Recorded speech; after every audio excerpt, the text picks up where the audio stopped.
Hey guys, and so today we're doing another installment of the shows I watched as a kid series. I don't know why I did that. This time we're turning to the Friendly Neighborhood Disney Junior channel, which isn't really so friendly anymore now that all their best shows are gone. Like, they got rid of Little Einsteins, Imagination Movers, Jungle Junction, The Audacity.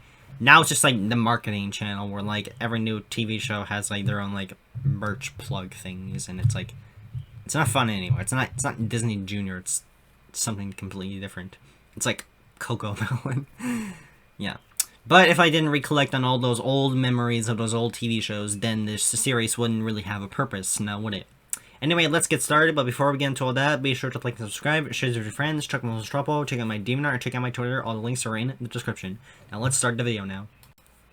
The first show I'll be discussing in this video is called JoJos Circus. JoJos Circus was a show about morals, but the catch is that every character was a type of person from a circus. So some of them are clowns, some are animals like lions and elephants, and some are like, tightrope walkers or ballet dancers, and some are ringmasters. Basically, each episode will focus around the titular character JoJo getting into a situation, and it ends with her learning about what happened so she can be a more respectable person, so that none of it happens again in the future.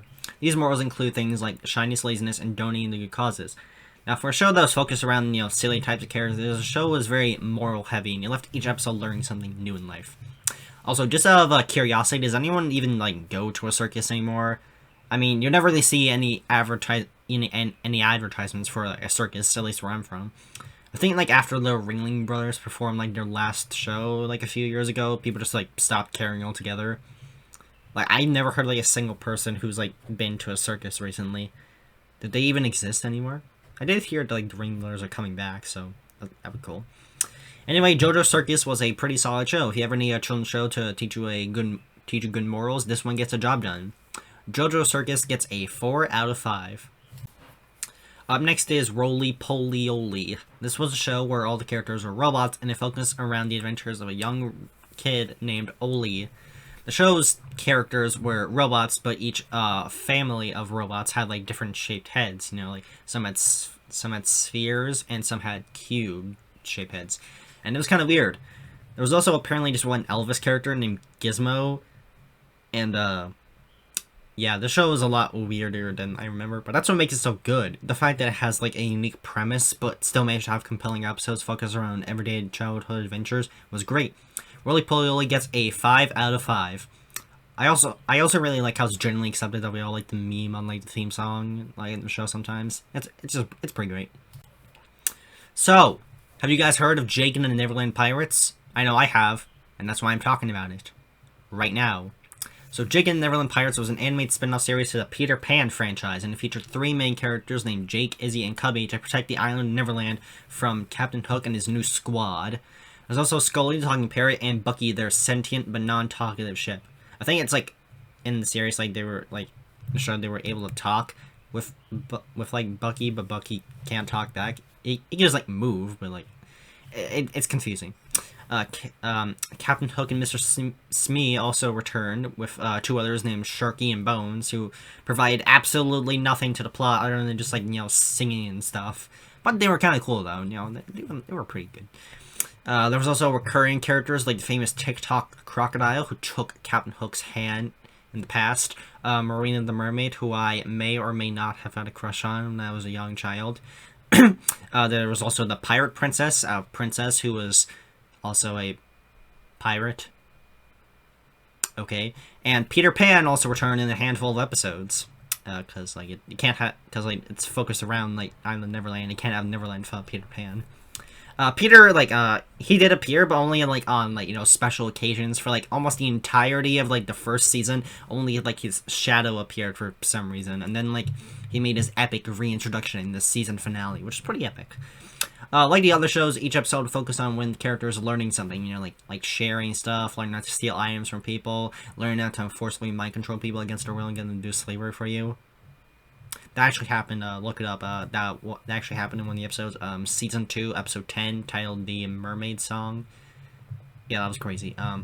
So Jake and the Neverland Pirates was a good show. It wasn't the best continuation for the Peter Pan movies, it was still pretty good. So it gets a 4 out of 5. Up next is Chuggington. It's like Thompson Friends, but it's really, really, really unrealistic. Chuggington was a show about talking trains and stuff, but this time they can bounce on the rails and can swivel around their chassis and stuff. Unlike Thompson Friends, where most of the characters were different classes of steam engines, Chuggington went to town with making the characters mostly like diesel or electric engines. The main characters of Chuggington were Wilson, Brewster, and Coco, who were all known as trainees due to them being inexperienced engines. There was also V, a talking humanoid speaker who would give commands to everyone, with there being duplicates of her in every location. So while Chuggington wasn't really as great as Thompson Friends, it was still like fairly solid. I had a lot of fun memories watching it as a young child, so it gets a 4 out of 5. And the last show for today is Sheriff Callies Wild West. So this was a show that took place in the Wild West. So there's like a ranch, a saloon, there's a gold mine, there are gold mines and horseshoe areas. The show's characters were all anthropomorphic animals and residents of a western town they live in called Nice and Friendly Corners. Kind of a long name, but whatever. The only non-animal characters was like a talking cactus named Toby, who was just a young boy having a good old time in life. In most of the episodes, there would be like a new bandit or villain for Sheriff Kelly and her deputy named Peck to handle. But then later in the series, they kind of just like gave up on creating new like villains and bandits or whatever, so they just like reused old villains for the episodes. The villain episodes were only really like half of the show because like the other half was just like Callie and her friends just having some fun times in the town.